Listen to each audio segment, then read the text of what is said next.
Hi everyone welcome back. ನೀವು ನೋಡ್ತಾ ಇದ್ದೀರಾ ಸ್ಟೂಡೆಂಟ್ ಸೊಲ್ಯೂಷನ್ ಚಾನಲ್. ಶಿಕ್ಷಕರ ನೇಮಕಾತಿ ಕೋರ್ಟ್ ಈ ಹಿಂದೆ ಒಂದು ಆದೇಶ ಕೊಡ್ತಿತ್ತು, ಅದು ಸುದ್ದಿ ಕೂಡ ಆಗ್ತಾ ಇದೆ. ಹಿಂದೆ ಕೋರ್ಟ್ ಕೊಟ್ಟಿದ್ದೇನು, ನಿಮಗೆ ನೇಮಕಾತಿಯಲ್ಲಿ ನಿಮಗೆ ಅರ್ಜಿ ಪತ್ರ ತಿದ್ದುಪಡಿಯ ಬಗ್ಗೆ ಕೂಡ ಸೂಚನೆ ಕೊಟ್ಟಿದ್ರು. ಅದ್ರ ಬಗ್ಗೆ ಕೂಡ ತಿಳಿಸ್ಕೊಡ್ತೀವಿ. ದಯವಿಟ್ಟು ಚಾನಲ್ಗೆ ನೀವು ಸಬ್ಸ್ಕ್ರೈಬ್ ಆಗಿ. ವಿಡಿಯೋ ಇಷ್ಟ ಆದರೆ ಲೈಕ್ನ ಮಾಡಿ. ನಿಮಗೆ ಗೊತ್ತಿರೋ ಹಾಗೆ ಶಿಕ್ಷಕರ ನೇಮಕಾತಿ ಸಾಕಷ್ಟು ಗೊಂದಲ ಕೂಡ ಇದೆ. ನಾಳೆ ಮೇನ್ ಥಿಂಗ್, ನಾಳೆ ಹಿಯರಿಂಗ್ ಕೂಡ ಇದೆ. ನಾಳೆ ನಿಮಗೆ ಒಂದು ಹಂತದಲ್ಲಿ ನಿಮಗೆ ಮಾಹಿತಿ ಗೊತ್ತಾಗುತ್ತೆ. ಇನ್ನ ಮೇನ್ ಥಿಂಗ್, ಗೊಂದಲದಲ್ಲಿ ನಿಮಗೆ ಸಿ ಅಂಡ್ ಆರ್ ರೂಲ್ಸ್ ಕೂಡ ಬರಬೇಕಾಗುತ್ತೆ. ಇಲ್ಲಿ ಏನಾಗುತ್ತೆ ಅಂದ್ರೆ ಆ ಈ ಹಿಂದೆ ಇದು ಹಳೆ ನ್ಯೂಸ್, ಯಾರು ಕೂಡ ಇದನ್ನ ಲೇಟೆಸ್ಟ್ ನ್ಯೂಸ್ ಅನ್ಕೋಬೇಡಿ, ಇದು ಓಲ್ಡ್ ನ್ಯೂಸ್ ಆಯ್ತಾ. ಸಾರ್ವಜನಿಕ ಶಿಕ್ಷಣ ಇಲಾಖೆ ಬಂದ್ಬಿಟ್ಟು ಈ ಹಿಂದೆ ರಾಜ್ಯ ಪತ್ರ ಓಡಿಸಿರ್ತಾರೆ. ಆ ರಾಜ್ಯ ಪತ್ರ ಪ್ರಶ್ನಿಸಿ ಬಂದ್ಬಿಟ್ಟು B.Ed ಪದವೀಧರರು ಒಬ್ಬರು ಬಂದ್ಬಿಟ್ಟು ಕೋರ್ಟ್ಗೆ ಹೋಗ್ತಾರೆ. ಸರ್ಕಾರ 2022 ಮಾರ್ಚ್ 21ರಲ್ಲಿ ನಿಮಗೆ ರಾಜ್ಯ ಸರ್ಕಾರ ಬಂದ್ಬಿಟ್ಟು ಗೆಜೆಟ್ ಅಧಿಸೂಚನೆಗಳು ಹೊರಡಿಸಿರುತ್ತೆ. ಅಲ್ಲಿ ಅರ್ಹ ಅಭ್ಯರ್ಥಿಗಳನ್ನ ಅವರು ಪ್ರಾಥಮಿಕ ಶಿಕ್ಷಕರ ನೇಮಕಾತಿಗೆ ಅರ್ಜಿ ಆಹ್ವಾನ ಮಾಡಿರ್ತಾರೆ. ಅಲ್ಲಿ ಗೊಂದಲ ಕೂಡ ಆಗಿರುತ್ತೆ. ಸಾಕಷ್ಟು ಜನ ಅರ್ಜಿಗೆ ಏನಾಗಿರುತ್ತದೆ, ವಂಚಿತರಾಗಿರ್ತಾರೆ. ಹಾಗಾಗಿ ಸರ್ಕಾರ ಸೂಕ್ತ ನಿರ್ದೇಶನ ನೀಡಬೇಕು ಅಂತ ಹೇಳಿ ಹೈಕೋರ್ಟ್ಗೆ ಹೋಗ್ತಾರೆ. ಹೈಕೋರ್ಟ್ ಬಂದ್ಬಿಟ್ಟು ತಿದ್ದುಪಡಿಗೆ ಸೂಚನೆ ಕೂಡ ಕೊಡುತ್ತೆ.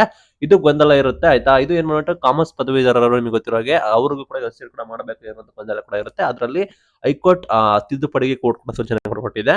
ಅದು ಎಲ್ಲ ಕಡೆ ಸೋದಿ ಕೂಡ ಆಗುತ್ತದೆ. ಅಂಡ್ ನಿಮಗೆ ಕ್ಯಾಸ್ಟ್ ಅಂಡ್ ಇನ್ಕಮ್, ಲೈಕ್ ನಿಮಗೆ ಹೆಣ್ಣು ಮಕ್ಕಳದು ಯಾವ ಆದಾಯ, ಲೈಕ್ ಅವ್ರದ್ದು ಗಂಡನ ಆದಾಯ ಕನ್ಸಿಡರ್ ಮಾಡಬೇಕಾ ಅಥವಾ ತನ್ನ ತಂದೆಯ ಆದಾಯ ಕನ್ಸಿಡರ್ ಮಾಡಬೇಕಾ ಅಂತ ಹೇಳಿ ಗೊಂದಲ ಕೂಡ ಇದೆ. ಅದು ಕೂಡ ಕೋರ್ಟಲ್ಲಿ ಹೋಗಿದೆ. ಅಂಡ್ ನಿಮಗೆ ಗೊತ್ತಿರೋ ಇಂಟರ್ನಲ್ ರಿಸರ್ವೇಷನ್ಸ್ ಕೂಡ ಇದೆ, ಅದು ಕೂಡ ಕೋರ್ಟ್ಗೆ ಹೋಗಿದೆ. ಈ ನಿಟ್ಟಿನಲ್ಲಿ ನಿಮಗೆ ತೀರ್ಪು ಬಂದ್ಬಿಟ್ಟು ಪೆಂಡಿಂಗ್ ಆಗಿದೆ. ಸಾಕಷ್ಟು ಜನ ಕಾಯ್ತಾ ಇದ್ದೀರಾ. ಹೊಸ ಸಿ ಅಂಡ್ ರೂಲ್ಸ್ ಬಂದ್ಬಿಟ್ಟು ಎಕ್ಸ್ಪೆಕ್ಟ್ ಮಾಡಿದ್ದೀವಿ, ಈ ವೀಕ್ ಬರ್ಬೇಕಿತ್ತು, ಬಟ್ ಲಾಸ್ಟ್ ವೀಕ್ ಬರ್ಬೇಕಿತ್ತು, ಬಟ್ ಈ ವೀಕ್ ಬರುವ ಸಾಧ್ಯತೆ ಕೂಡ ಇದೆ. ಈಗ ನಿಮಗೆ ಹೊಸ ಸಿ ಅಂಡ್ ರೂಲ್ಸ್ ಬಂದ ನಂತರ ನಿಮಗೆ ಎಲ್ಲ ಕ್ಲಾರಿಟಿ ಸಿಗುತ್ತೆ. ಬ್ಯಾಕಪ್ ಸ್ಕೋರ್ ಬಗ್ಗೆ ಕಾಮರ್ಸ್ ಪದವೀಧರ ಕನ್ಸಿಡರ್ ಕೂಡ ಮಾಡ್ತಾರ. ಅಂಡ್ ಕ್ವಾಲಿಫಿಕೇಶನ್ ಗೊಂದಲ ಕೂಡ ಇದೆ, ಅದು ಕೂಡ ನಿಮಗೆ ಒಂದು ಮಟ್ಟದಲ್ಲಿ ನಿಮಗೆ ಕ್ಲಾರಿಟಿ ಕೂಡ ಸಿಗುತ್ತೆ. ಅರಳ ಶಿಕ್ಷಕ ಆಕಾಂಕ್ಷಿಗಳು ಕೂಡ ಇದ್ರೆ ಅವರಿಗೆ ಒಂದು ಮಟ್ಟದಲ್ಲಿ ಕ್ಲಾರಿಟಿ ಕೂಡ ಸಿಗುತ್ತೆ. Because C and rules very very important.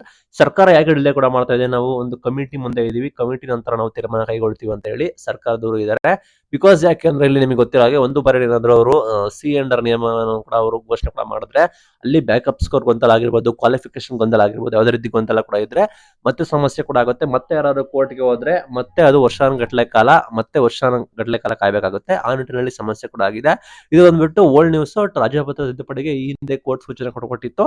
But ಈಗ ಕಾಲ ಬದಲಾಗಿದೆ. ಈಗ ಸರ್ಕಾರದವರು ಡಿಸಿಷನ್ ತೆಗೆದುಕೋಬೇಕಾಗುತ್ತೆ, ಸರ್ಕಾರ ನೋಡ್ಬೇಕಾಗುತ್ತೆ. ಶಿಕ್ಷಕ ಆಕಾಂಕ್ಷಿಗಳಿಗೆ ಸಮಸ್ಯೆ ಕೂಡ ಇದೆ. ಲೈಕ್ ನಿಮಗೆ ಗೊತ್ತಿರೋ ಹಾಗೆ ಏನು, ಲೈಕ್ ಯಾವಾಗ ಚೂಸ್ ಮಾಡಬೇಕು, ಏನು HSRT PGT ಕಡ್ಡಾಯನ, ಬ್ಯಾಕಪ್ ಸ್ಕೋರ್ ರಿಮೂವ್ ಆಗೋ ಬಗ್ಗೆ, ಅಂಡ್ ನಿಮಗೆ ಹೊಸ ಸಿ ಅಂಡ್ ಆರ್ ರೂಲ್ಸ್ ಬರೋದ್ರ ಬಗ್ಗೆ ಎಲ್ಲ ರೀತಿ ಗೊಂದಲ ಕೂಡ ಇದೆ.